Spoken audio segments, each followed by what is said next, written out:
الحمد لله وكفى وسلام على عباده الذين اصطفى أما بعد أعوذ بالله من الشيطان الرجيم بسم الله الرحمن الرحيم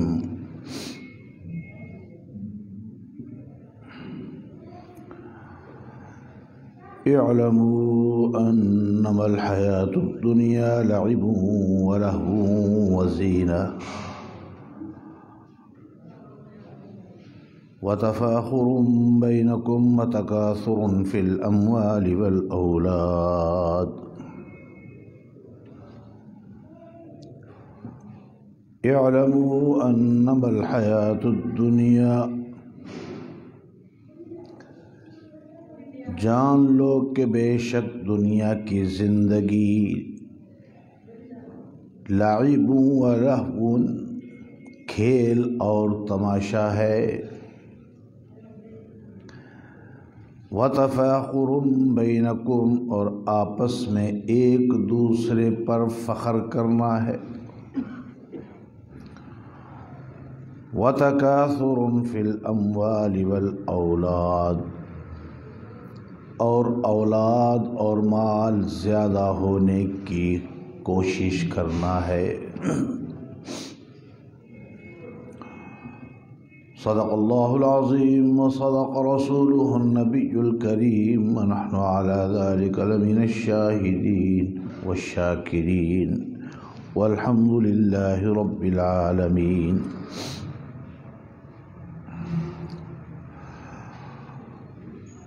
برادران اہل سنت والجماعت، محترم بزرگوں، قابل احترام ساتھیوں، عزیز نوجوان بھائیوں،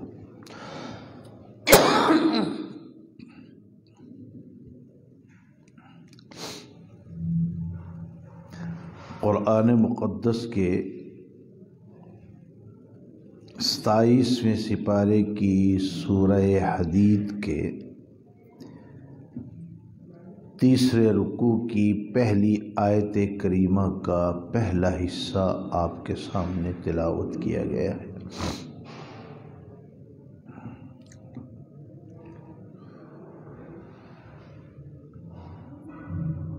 جس میں اللہ رب العزت نے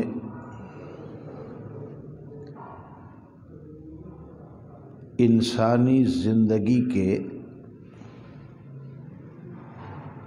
3 مرحلوں کا ذکر کیا ہے کہ عام طور پر انسان زندگی کے یہ 3 مراحل سے گزرتا ہے۔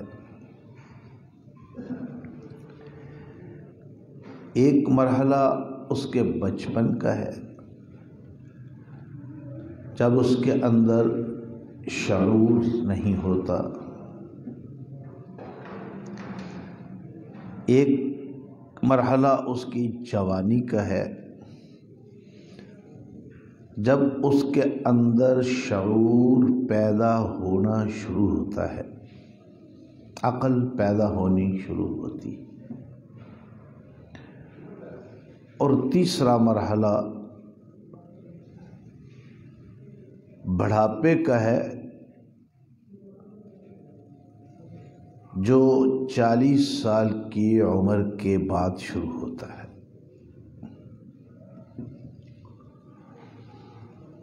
اس میں انسان کی عقل جتنی اللہ نے اس کو دی ہونی ہوتی ہے وہ مکمل ہو جاتی ہے۔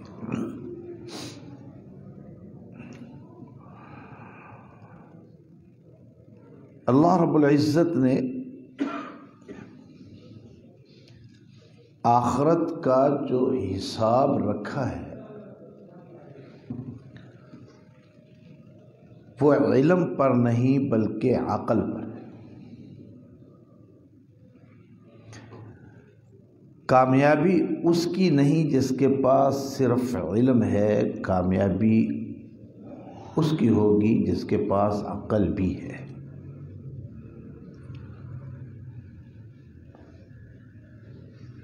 کیونکہ کسی چیز کا معلوم ہو جانا اس کا تعلق علم کے ساتھ ہے، اور کسی چیز کے درمیان صحیح اور غلط کی تمیز کرنا یہ عقل کا کام ہے۔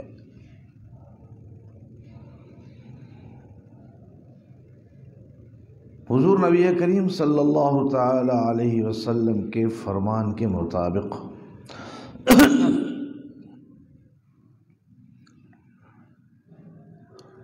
عقل کا اصل طور جو انسان کو اس کی قسمت کے حوالے سے ملنی ہوتی ہے، اس کا اصل دور 40 سال سے شروع ہوتا ہے۔ میں پہلے بھی کئی دفعہ بیان کر چکا ہوں کہ کسی کے معصوم ہونے کی 4 صورتیں ہیں، 4 صورتیں ہیں کسی کے معصوم ہونے کی۔ ایک صورت یہ ہے کہ اللہ رب العزت نے اس کے اندر گناہ کرنے کا مادہ ہی پیدا نہ کیا ہو، اور وہ ہوتے ہیں فرشتے، کہ اللہ رب العزت نے ان کے اندر گناہ کا مادہ رکھا ہی نہیں۔ اور یاد رکھیے گناہ کا مادہ ان کے اندر ہوتا ہے جن کے لیے لوازمات زندگی ضروری ہوتی ہیں۔ ظاہر بات ہے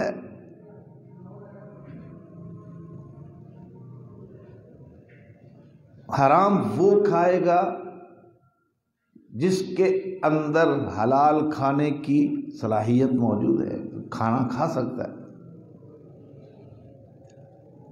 حرام وہ پیے گا جس کے اندر حلال بھی کھانے کی صلاحیت ہے۔ زنا وہ کرے گا جس کے اندر شادی کی بھی صلاحیت ہے۔ چوری ڈاکہ وہ کرے گا جس کو بنگلے دولت کی ضرورت ہے، اور یہ تمام چیزیں فرشتوں کے اندر نہیں ہیں۔ وہ کھاتے نہیں ہیں، وہ پیتے نہیں ہیں، وہ سوتے نہیں ہیں، ان کو رہنے کے لیے بنگلوں اور عمارتوں کی ضرورت نہیں ہے۔ اس لیے اللہ رب العزت نے، اور وہ پہلے بھی میں کئی دفعہ عرض کر چکا ہوں، وہ نہ مذکر ہوتے ہیں نہ مؤنث ہوتے ہیں، اس لیے ظاہر بات ہے کہ ان کے اندر زنا کی بھی صلاحیت نہیں، زنا کا مادہ بھی نہیں ہے، جب وہ مذکر مؤنث ہوتے ہی نہیں۔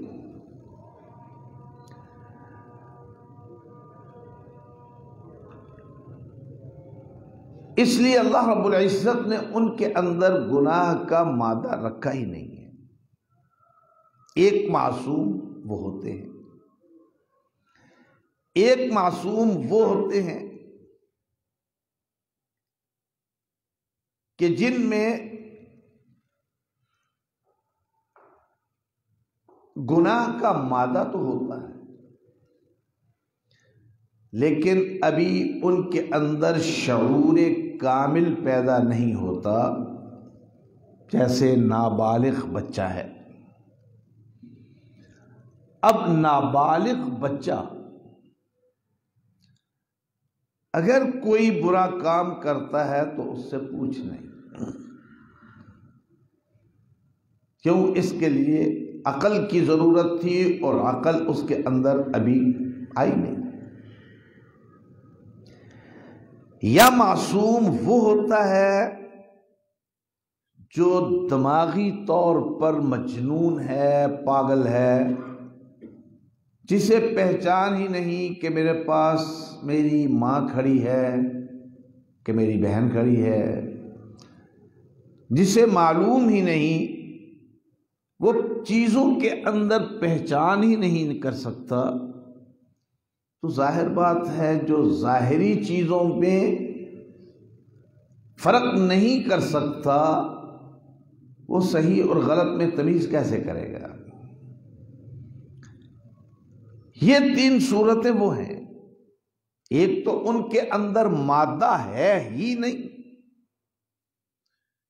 دوسرا یہ کہ شعور کم یا نہ ہونے کی وجہ سے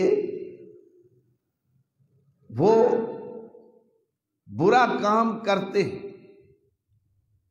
لیکن نابالغ ہونے کی وجہ سے ان کا وہ گناہ لکھا نہیں جاتا، یا وہ ہوتے ہیں جو پاگل اور مجنون ہوتے ہیں۔ لیکن انسانوں میں فرشتوں کے رنگ میں معصوم ہونے والے، انسانوں میں فرشتوں کی طرح معصوم ہونے والے افراد انبیاء کرام علیہم الصلاۃ والتسلیمات ہیں۔ فرق صرف اتنا ہے کہ فرشتوں کے اندر گناہ کا مادہ ہی نہیں، لیکن انبیاء کرام علیہم الصلاۃ والتسلیمات کے اندر گناہ کا مادہ ہوتا ہے، لیکن اس کے باوجود وہ بچپن سے لے کر ولادت سے لے کر وفات تک ہر گناہ سے معصوم اور پاک ہوتے ہیں۔ اور کمال بھی یہی ہے کہ اگر ایک جنس کے اندر یا ایک فرد کے اندر گناہ کرنے کا مادہ ہی نہیں اور گناہ نہیں کرتا تو اس میں اس کا کوئی کمال نہیں ہے۔ کمال اس کا ہے جس کے اندر گناہ کا مادہ موجود ہے۔ ظاہر بات ہے جو شادی کر سکتا ہے وہ زنا بھی کر سکتا ہے، جو حلال کھا سکتا ہے وہ حرام بھی کھا سکتا ہے، جس کو بلڈنگ کی ضرورت ہے، مکان کی ضرورت ہے، کوٹھی بنگلے کی ضرورت ہے، وہ رشوت بھی لے سکتا ہے، وہ سود بھی کھا سکتا ہے۔ تو جس کے اندر لوازمات بشریہ ہوتے ہیں، گناہ کا مادہ بھی ہوتا ہے لیکن وہ کرتے نہیں، وہ اپنے نفس کو کچل کے رکھ دیتے ہیں، وہ معصیت کے قریب بھی نہیں جاتے، وہ انبیاء کرام علیہم الصلاۃ والتسلیمات ہیں۔ اس لیے جب ہم یہ کہتے ہیں کہ حضور نبی کریم صلی اللہ تعالی علیہ وسلم کے بعد عصمت کا دروازہ بند ہو گیا، نبی کے علاوہ کوئی معصوم نہیں ہوتا، تو اس کا مطلب یہ نہیں ہوتا کہ عورت نابالغ بچہ وہ معصوم نہیں ہے۔ اس کا مطلب یہ نہیں ہوتا کہ پاگل اور مجنون وہ معصوم نہیں ہے، لیکن وہ معصومیت اور ہے، اس کا تعلق ایمان کے ساتھ نہیں، جبکہ نبی کی عصمت کا عقیدہ ہمارے ایمان سے تعلق رکھتا ہے کہ نبی پیدا ہونے سے لے کر وفات تک ہر قسم کے صغیرہ کبیرہ گناہ سے پاک اور معصوم ہوتا ہے۔ اللہ رب العزت نے یہاں انسان کی زندگی کے 3 مراحل کا ذکر کیا ہے کہ انسان کی زندگی کا ایک مرحلہ وہ ہے جو لہو و لعب میں گزار دیتا ہے، اور ایک مرحلہ وہ ہوتا ہے جو زیب و زینت میں گزار دیتا ہے۔ اللہ رب العزت فرماتے ہیں اعلموا انما الحیات الدنیا لعب ولہو۔ یہ انسانی زندگی کے پہلے مرحلے کا ذکر ہے جو اس دنیا کی پہلے مرحلے کا، کہ انسان جب بچہ ہوتا ہے اس کے دل کی خواہشیں ہوتی ہیں، وہ ان خواہشوں میں تمیز نہیں کر سکتا کہ میری کون سی خواہش جائز ہے، کون سی خواہش ناجائز ہے۔ یہ اسے والدین نے احساس دلانا ہوتا ہے۔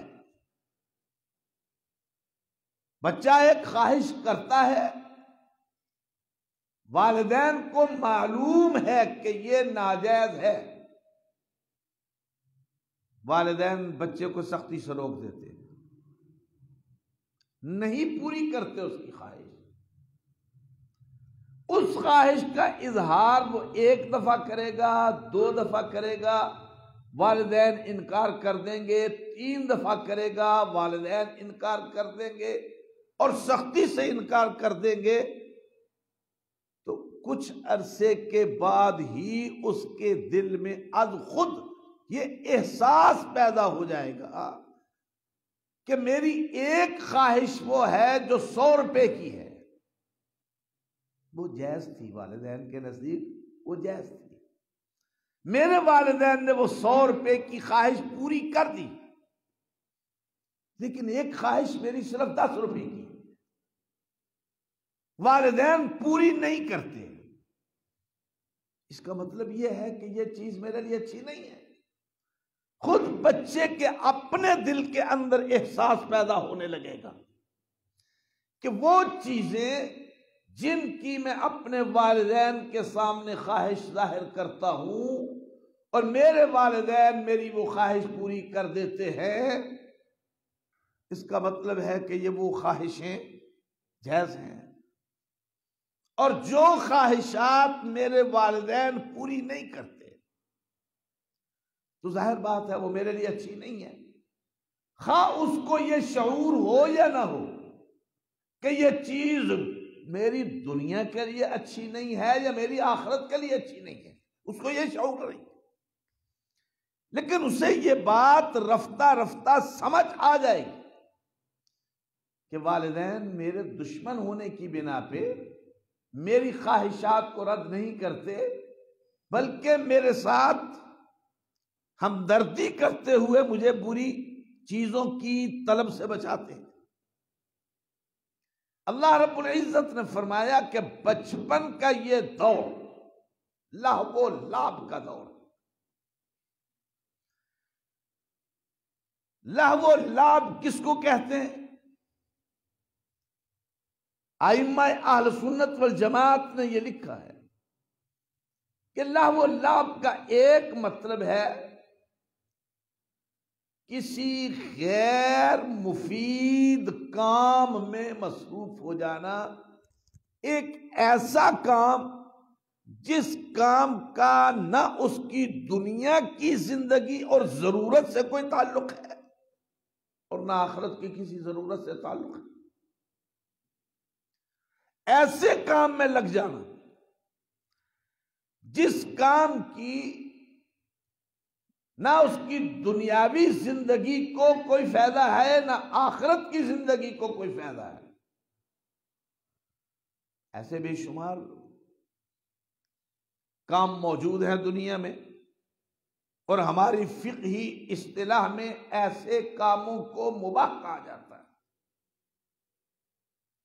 دیکھیں نا، کاموں کی مختلف قسمیں ہوتی ہیں، کچھ کام وہ ہوتے ہیں جو انسان کے لیے فرض ہوتے ہیں، فرض اور واجب، کچھ کام وہ ہوتے ہیں جو انسان کے لیے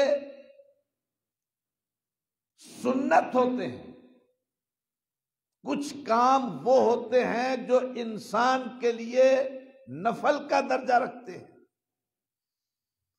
کچھ کام وہ ہوتے ہیں جو انسان کے لیے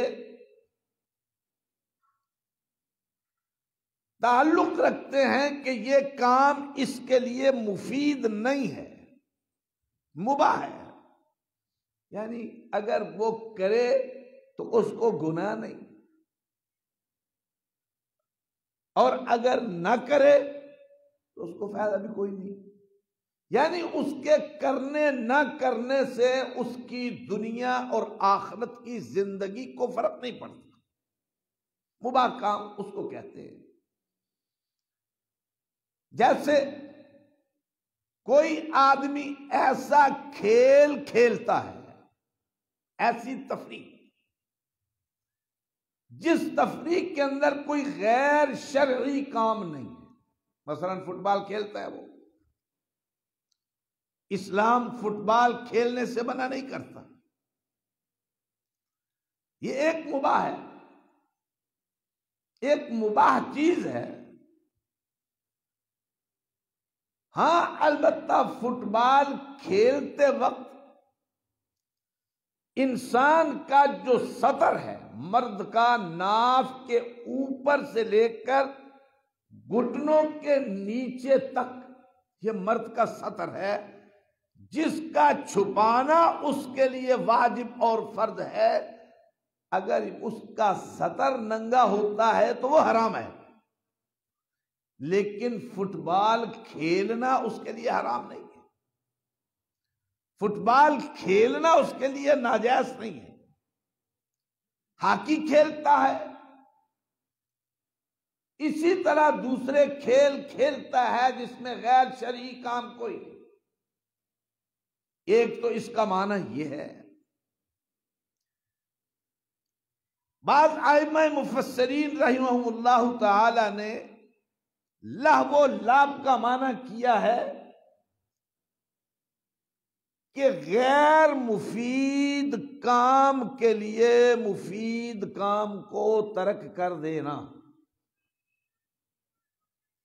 غیر مفید کام کے لیے مفید کام کو ترک کر دینا. اب فٹ بال کھیلنا یہ تو مباح ہے،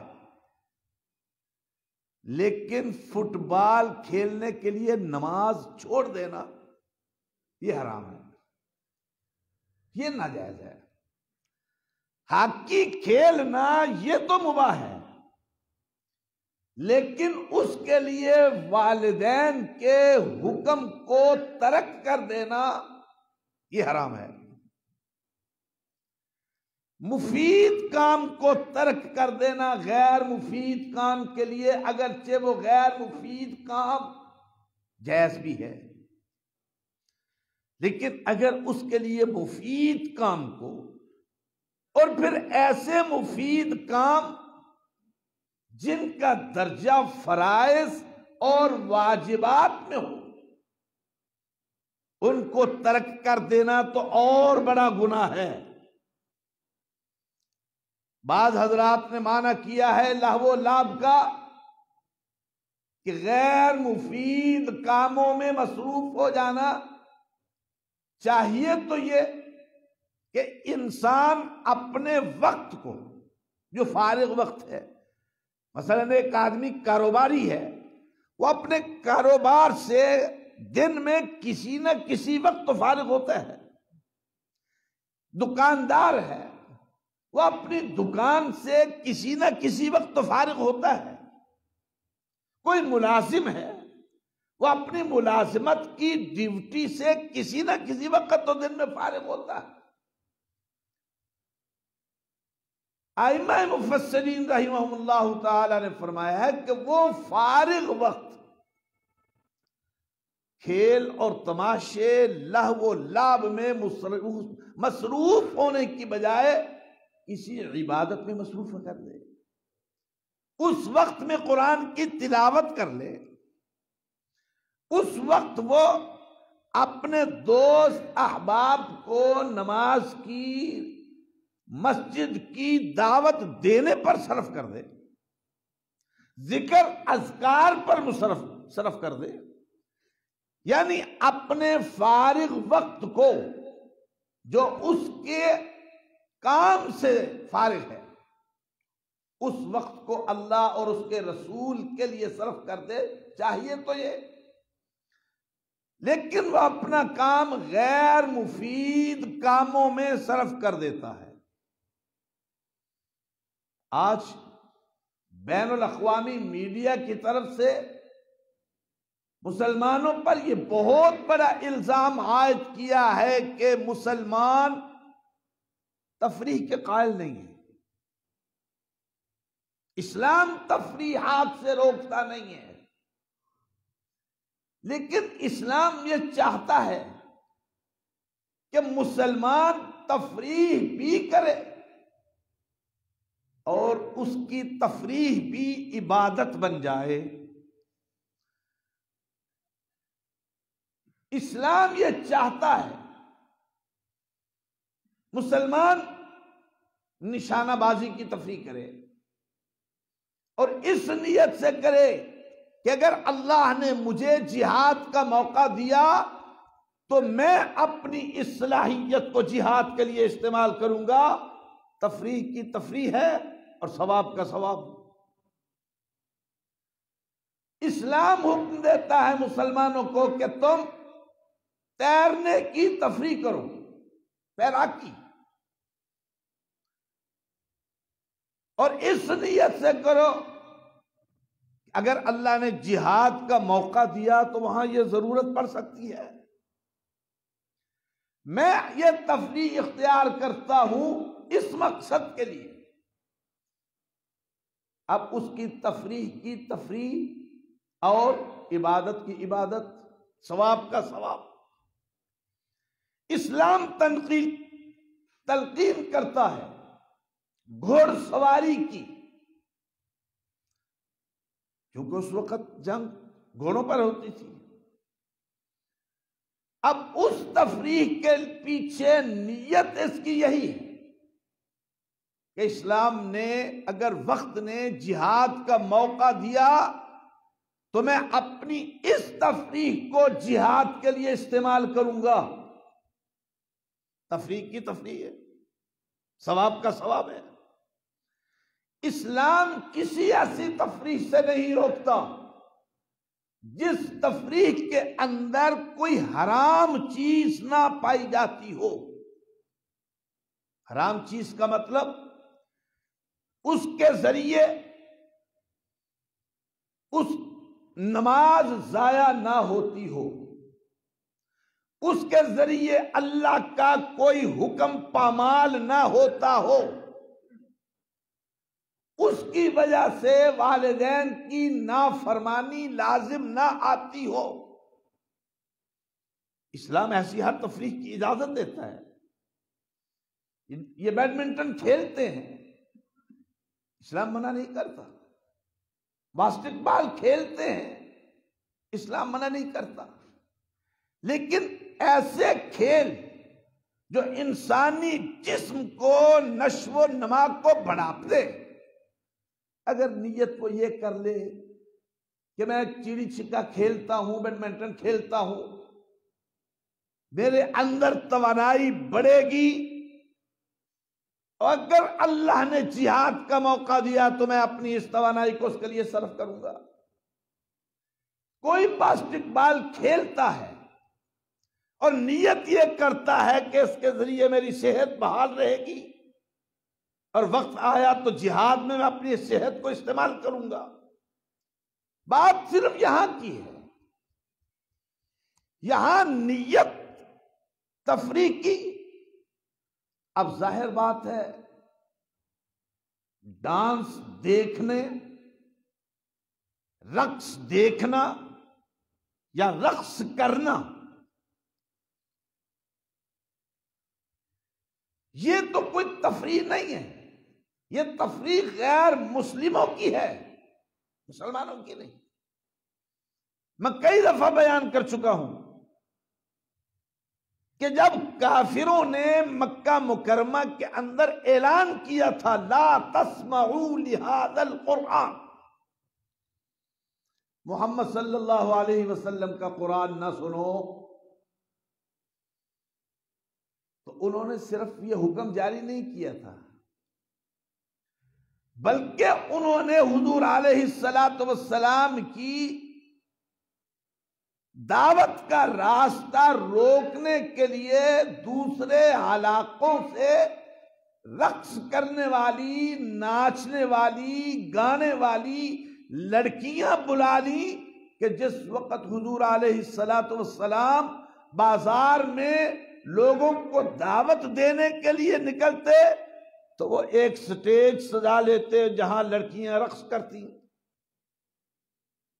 ان کا ڈانس ہوتا، گانا چلتا۔ اب ظاہر بات ہے کہ نوجوان ہوں یا بوڑھے، ان کا رجحان پھر اس کی طرف ہو جاتا، حضور علیہ الصلاۃ والسلام کی بات کی طرف کوئی توجہ نہ دیتے۔ تو میں یہ عرض کر رہا تھا کہ لہو و لعب کا ایک معنی ہے غیر اللہ کی عبادت پر وقت لگانے کی بجائے غیر مفید کاموں پر وقت لگا دینا۔ بعض کے نزدیک لہو و لعب کا مطلب یہ ہے کہ غیر مفید کام کے لیے مفید کام کو ترک کر دینا، اور بعض ائمہ مفسرین رحمہم اللہ تعالی کے نزدیک لہو و لعب نام ہے ہر اس چیز کا جو دین کے کسی بھی حکم سے ہٹانے والی۔ نماز کا وقت ہے، آپ دکان پہ ہیں، نماز کے لیے دکان نہیں چھوڑتے تو قرآن کی اصطلاح میں آپ لا ولا میں مبتلا ہیں۔ دفتر کے وقت میں نماز کا وقت ہے، آپ نماز چھوڑتے ہیں، دفتر کی ڈیوٹی نہیں چھوڑتے، قرآن کی روشنی میں یہ لہو و لعب ہے۔ دین کے کسی حکم کو چھوڑ کر جو کام بھی کیا جائے قرآن کی اصطلاح کے اندر وہ لہو و لعب ہے۔ انہوں نے معنی ہی یہی کیا ہے کہ لہو و لعب کا مطلب ہے وہ چیز جو دین یا دین کے کسی حکم سے ہٹانے والی ہو۔ بعض ائمہ مفسرین نے یہ لکھا ہے کہ لہو و لعب کا مطلب یہ ہے کہ گناہ کا باعث بننے والی کوئی چیز، گناہ نہیں، گناہ تو اپنے مقام پر ہے، گناہ کا ذریعہ بننے والی چیز جو گناہ کا ذریعہ بن سکتی ہے وہ ہے لہو و لعب۔ دیکھیے، ایک ہوتا ہے گناہ اور ایک ہوتے ہیں گناہ تک پہنچانے والے اسباب۔ ایک ہوتا ہے گناہ، ایک ہوتے ہیں گناہ تک پہنچانے والے اسباب۔ مثلا زنا گناہ ہے، لیکن اس تک پہنچانے والے جتنے بھی ذرائع ہیں، پہلا ذریعہ آنکھ ہے، دوسرا ذریعہ کان ہے، تیسرا ذریعہ یہ ٹانگیں ہیں جن سے چل کے انسان اس گناہ کے لیے جاتا ہے۔ اب یہ گناہ کے جو اسباب ہیں، اسلام اور باقی دوسرے مذاہب میں بنیادی فرق یہی ہے۔ دوسرے مذاہب صرف گناہ کو ختم کرنے کی بات کرتے ہیں، اسلام گناہ کے اسباب ختم کرنے کی بات کرتا ہے۔ اسلام پردے کا حکم کیوں دیتا ہے؟ اس لیے کہ وہ گناہ کا سبب ہے۔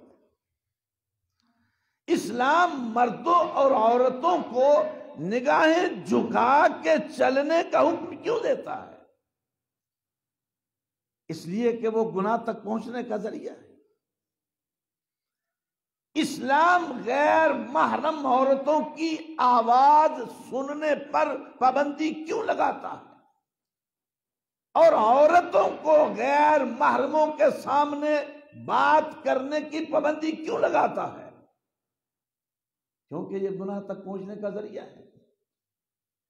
اسلام کی یہی خوبی ہے، یہی کمال ہے کہ اسلام صرف گناہ نہیں بلکہ گناہ کے تک پہنچانے والے اسباب کے راستے میں بھی رکاوٹ بنتا ہے۔ عورت کی بے پردگی گناہ کا ذریعہ بن سکتی ہے۔ حکم دے دیا، یا ایھا النبی قل لازواجک وبناتک ونساء المؤمنین یدنین علیہن من جلابیبہن۔ اے نبی اپنی بیویوں سے کہہ دیجئے، اپنی بیٹیوں سے کہہ دیجئے، مسلمان عورتوں سے کہہ دیجئے، وہ اپنے جسم کو سر سے لے کر پاؤں تک ڈھانپ کے گزرے جائیں۔ کیوں؟ اس لیے کہ اس کی بے پردگی زنا کا ذریعہ بن سکتی ہے۔ کیوں حضور نبی کریم صلی اللہ تعالی علیہ وسلم نے فرمایا کہ بے پردہ بازار میں جانے والی عورتوں کا بے پردہ ہو کے نکلنا ہی ان کے زنا کے کھاتے میں لکھا جاتا ہے، کیونکہ وہ زنا کی دعوت دے رہی ہے۔ تو اللہ رب العزت فرماتے ہیں انما الحیات الدنیا لعب ولہو، بے شک تمہارے لیے دنیا کی زندگی لہو اور لعب ہے، کھیل اور تماشا ہے۔ یہ تمہارے لیے گناہ تک پہنچنے کا ذریعہ بن سکتی ہے۔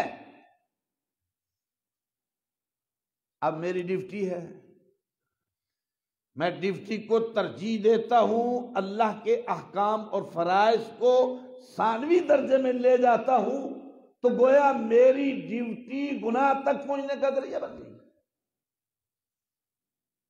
میری ملازمت، میرا کاروبار، میرا ڈیرا، میرا کام کاج، یہ جو کچھ بھی دینی احکام کے راستے میں رکاوٹ بن جائے، ائمہ مفسرین رحمہ اللہ تعالی کے نزدیک وہ لہو و لعب ہے۔ اور بعض مفسرین رحمہ اللہ تعالی نے تو یہاں تک لکھا ہے کہ آدمی اپنے کام میں مصروف ہو یا اپنے کام سے فارغ ہو، کوئی بھی کام جو اس کو اللہ کے ذکر سے غافل کر دے وہ لہو و لعب ہے۔ ذکر اللہ سے غافل کر دے۔ انسان اللہ کا ذکر زبان سے کرتا ہے، کام اس کا ہاتھوں کا ہے دکان پہ، وہ ہاتھوں کے ساتھ کیے جانے والے کام کے وقت اپنی زبان پہ اللہ کا ذکر تو جاری رکھ سکتا ہے۔ اس کا کام ٹانگوں سے تعلق رکھتا ہے، بھاگ دوڑ۔ اب اس بھاگ دوڑ میں اس کی زبان تو آزاد ہے، وہ تو ذکر کر سکتی ہے۔ ہر وہ کام جو اللہ کے ذکر سے روک دے، امام غزالی رحمہ اللہ تعالی نے فرمایا ہے کہ جب انسان کی زبان بکثرت اللہ کا ذکر کرنے سے مانوس ہو جاتی ہے کہ وہ آدمی کام کر رہا ہے ہاتھ سے لیکن زبان پر اللہ کا ذکر ہے، وہ آدمی اپنے ٹانگوں سے کام لے رہا ہے لیکن زبان پر اللہ کا ذکر ہے، وہ آدمی اپنی ڈیوٹی سر انجام دے رہا ہے لیکن زبان پر اللہ کا ذکر ہے، تو یہ زبان پر اللہ کا ذکر جب یہ زبان کے ساتھ مانوس ہو جاتا ہے تو پھر اللہ اس کو اس کے دل کے ساتھ مانوس کر دیتے ہیں، اتنا مانوس کر دیتے ہیں کہ انسان سویا ہوا ہوتا ہے اور دل اس کا ذکر کر رہا ہوتا ہے، انسان نیند میں ہوتا ہے لیکن اس کا دل اللہ کا ذکر کر رہا ہوتا ہے۔ کیوں؟ اس لیے کہ پہلے اس نے اپنی زبان کو ذکر کے ساتھ مانوس کیا ہے۔ اب ظاہر بات ہے کہ اللہ نیتوں کی حالت کو تو اللہ جانتا ہے نا۔ اب ایک آدمی اس خواہش کے ساتھ کہ میں ہر وقت اللہ کا ذکر کرتا رہوں کوشش کرتا ہے، اپنے کام کاج کے دوران بھی، اپنے کاروبار زندگی کے دوران بھی، وہ تعمیر کا کام کر رہا ہے، ہاتھ اس کے کام کر رہے ہیں، زبان اس کی ذکر کر رہی ہے، تو پھر اللہ رب العزت اس کو یہ صلہ دیتے ہیں کہ جب اپنی زبان کو ذکر کے ساتھ وہ مانوس کر لیتا ہے، اس کے دل کو اپنے ذکر کے ساتھ پھر اللہ مانوس کر دیتے ہیں، پھر وہ سویا ہوا بھی ہوتا ہے تو اس کی زبان پر اللہ کا ذکر ہوتا ہے۔ بعض حضرات نے لکھا ہے کہ لہو و لعب کا مطلب یہ ہے اعلی عبادت کو چھوڑ کر ادنا عبادت کی طرف۔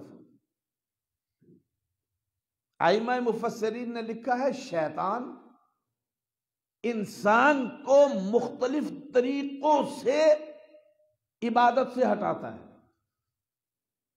اس کی اول کوشش ہوتی ہے کہ یہ اسلام ہی قبول نہ کرے، لیکن اگر وہ کلمہ پڑھتا ہے، اسلام قبول کرتا ہے، تو پھر اس کی اگلی کوشش ہوتی ہے کہ وہ اس اسلام پر اس کو عمل نہ کرنے دے۔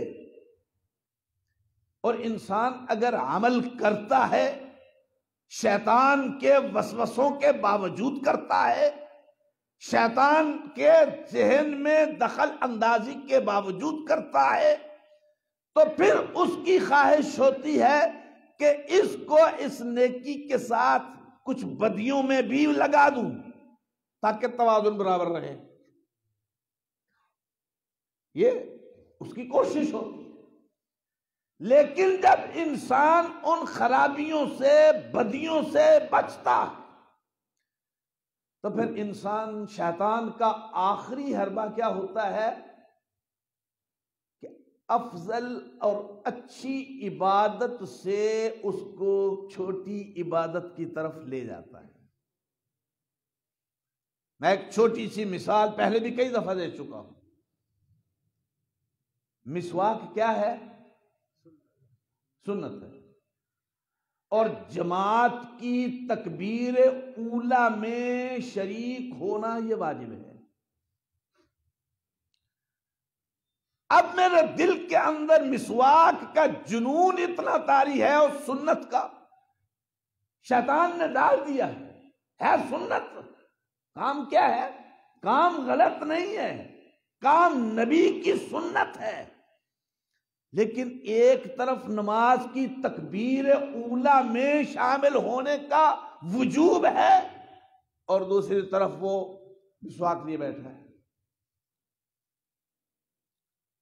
یہ شیطان اعلی امور سے، افضل عبادتوں سے ادنا عبادتوں کی طرف لے جاتا ہے۔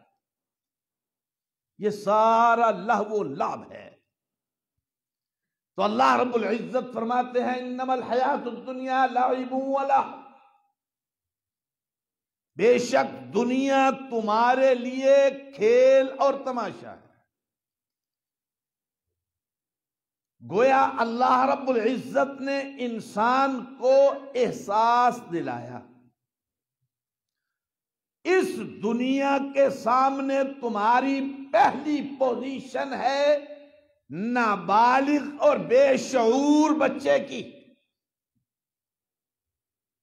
نابالغ اور بے شعور بچے کو آپ بہلانے کے لیے کیا کرتے ہیں؟ کبھی اس کے ہاتھ میں جھنجھنا دے دیتے ہیں، یہ اس کے ساتھ کھیلتا رہے۔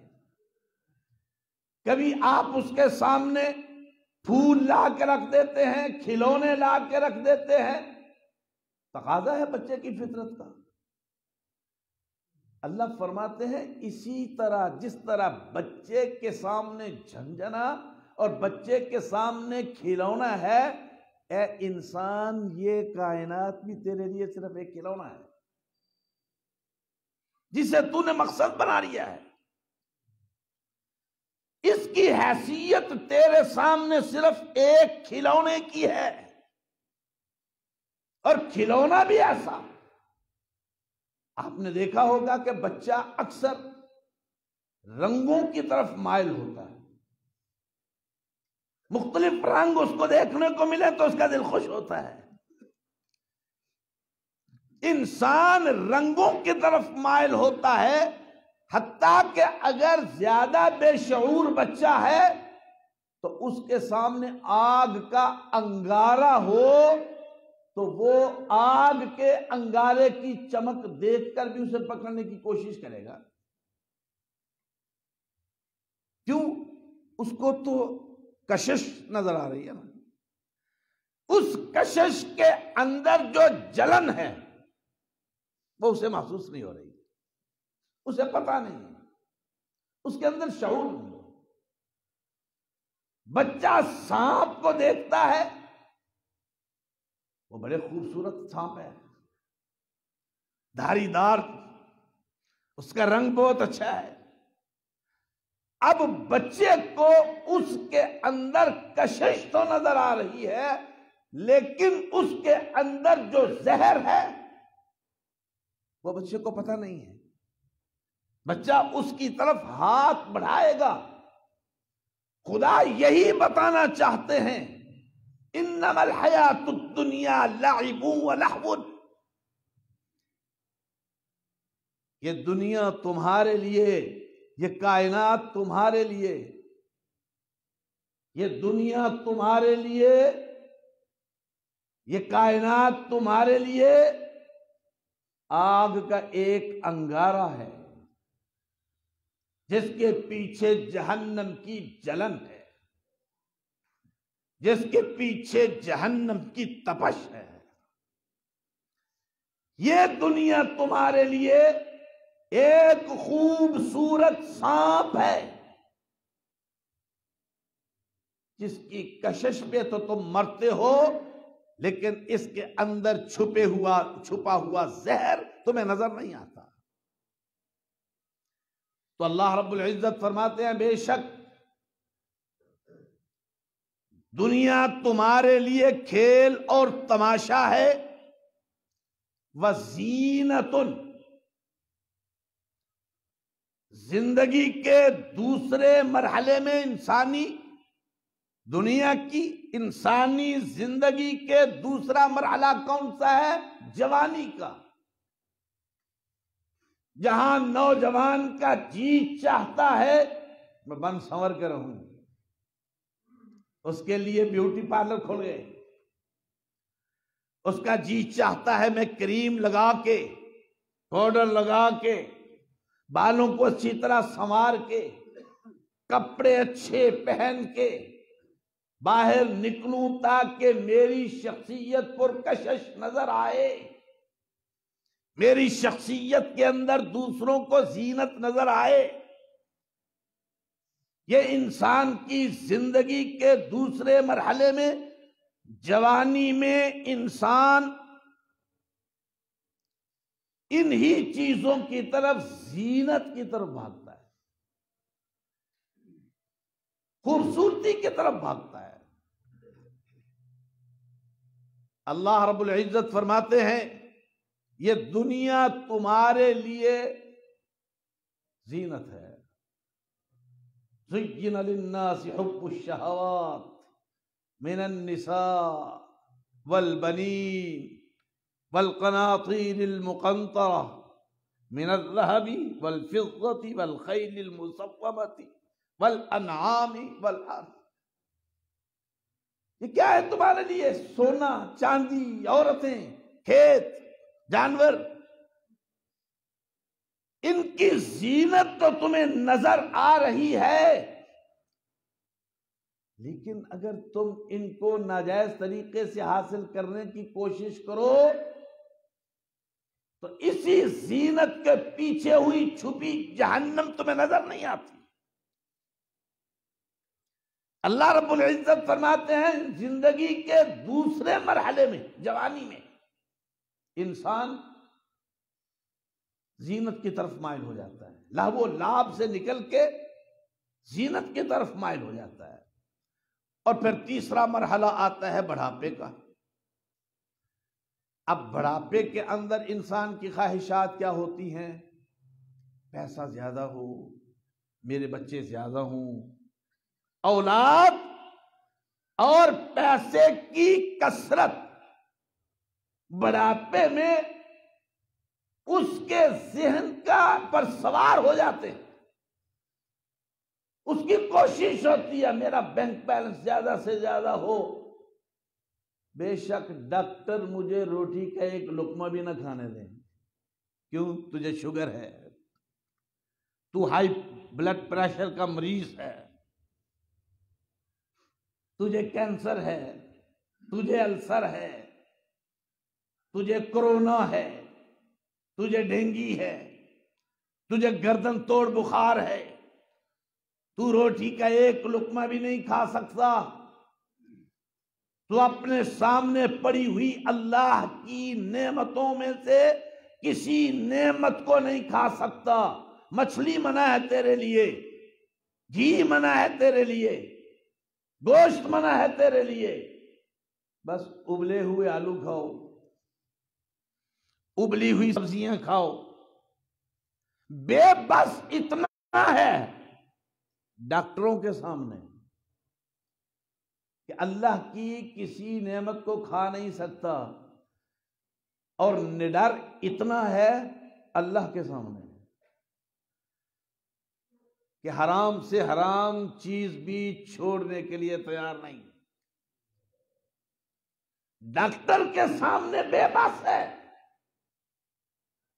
اللہ کے سامنے نڈر ہے، اللہ کے سامنے بے خوف ہے کہ اللہ نے مجھے جن چیزوں سے منع کیا ہے میں ان سے بھی رک جاؤں. ڈاکٹر کے کہنے پہ وہ سفر چھوڑ دیتا ہے، ڈاکٹر کے کہنے پہ وہ گوشت چھوڑ دیتا ہے، اللہ کے کہنے پہ شراب نہیں چھوڑتا. ڈاکٹر کے کہنے پہ مرغن غذائیں چھوڑ دیتا ہے، اللہ کے کہنے پہ کرپشن نہیں چھوڑتا، اللہ کے کہنے پہ رشوت نہیں چھوڑتا. اس وقت اس کی کیفیت یہ ہو جاتی ہے وَتَكَاثُرٌ بَيْنَكُمْ وَتَفَاخُرٌ بَيْنَكُمْ وَتَكَاثُرٌ فِي الْأَمْوَالِ وَالْأَوْلَادِ. یا تو وہ اپنا فخر جتاتا ہے، میں اتنا مالدار ہوں، میرے پاس اتنی دولت ہے، میرے پاس اقتدار ہے، میرے پاس کرسی ہے، میرے پاس طاقت ہے. فخر. میرے ماں باپ، میرے آباء و اجداد بڑے بڑے زمینوں کے مالک تھے. یا اس کے دل کے اندر غرور پیدا ہو جاتا ہے، یا اس کے دل کے اندر مال کی کثرت کا جنون پیدا ہو جاتا ہے، یا اس کے دل کے اندر اولاد کی جو اللہ نے اسے دی ہے اس کی کثرت کہ میرے 4 بچے ہیں، اب ان کی شادیاں ہوں، ان کے بھی آگے بچے ہوں، پھر ان کی شادیاں ہوں، یہ سب کچھ میرے سامنے ہو، اور یہ سب کچھ میرے سامنے ہو.